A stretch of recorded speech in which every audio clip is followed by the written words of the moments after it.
নমো ভগবতে বাসুদেবায়। শ্রীমদ্ ভগবদ গীতা দ্বিতীয় অধ্যায় সাংখ্যযোগ 51 নম্বর শ্লোক। কর্মজম বুদ্ধি যুক্তা হি ফলম তক্তা মনীষিণ জন্মবদ্ধ বিনির্মুক্তা পদম গচ্ছন্তি অনাময়ম। অর্থাৎ ঋষিরা ভগবানের সেবায় নিজেকে যুক্ত করে নিষ্কাম কর্ম করে জন্ম মৃত্যুর বন্ধন থেকে মুক্ত হন। এভাবে তারা এই পৃথিবীর দুঃখ দুর্দশা পার করেন। এখানে ভগবান শ্রীকৃষ্ণ অর্জুনকে রণক্ষেত্রে উপদেশ দিচ্ছেন যে আমাদেরকে কিভাবে কর্মফল ত্যাগ করে কর্ম করতে হবে।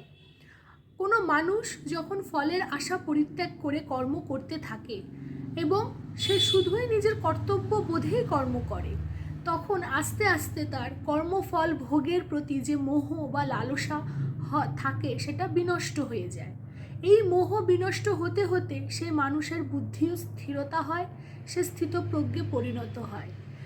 এখানে ভগবান অর্জুনকে উপদেশ দিচ্ছেন ঠিকই, কিন্তু অর্জুনের মতন আমরা সকলেই অজ্ঞানী। আমরা সবসময় বুঝতে পারি না যে আমাদের কি করা উচিত কি করা উচিত না। প্রায়শই আমরা কিংকর্তব্য বিমূঢ় হয়ে পড়ি এবং ভাবতে থাকি ভগবান তুমি পথ দেখাও।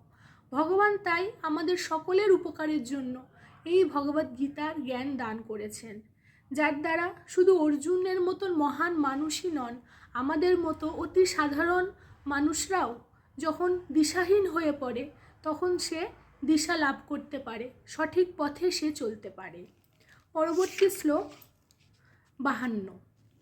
যদা তে মোহ কলিলম বুদ্ধি ব্যতীতরিষ্যতি তদা গন্তাসি নির্বেদম শ্রোতবশ্য শ্রুতস্য চ।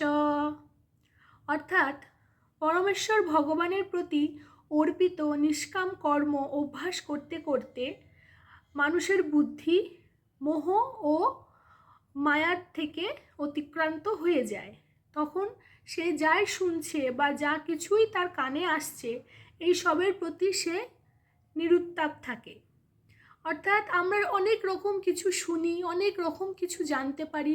কান আমাদের অত্যন্ত গুরুত্বপূর্ণ একটি ইন্দ্রিয়।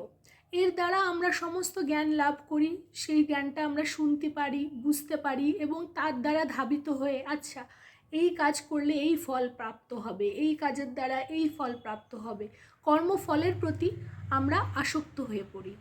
ভগবান এখানে বলছেন যে পরমেশ্বর ভগবানের প্রতি আসক্ত হয়ে কর্মের ফল ত্যাগ করে কর্ম করতে। এর ফলে কি হবে, আমাদেরকে যে যাই বলুক, যে যেভাবেই প্রলুব্ধ করুক, কোনো ফলের বাসনা বা কামের বাসনা দ্বারা আমাদেরকে প্রলুব্ধ করুক, আমাদের ভেতরে যে মোহ সেটা পরিত্যাগ হয়ে যাবে এবং আমরা সম্পূর্ণভাবে ভগবানের প্রতি আসক্ত হয়ে পরমেশ্বরকে লাভ করতে পারবো। রাধে রাধে।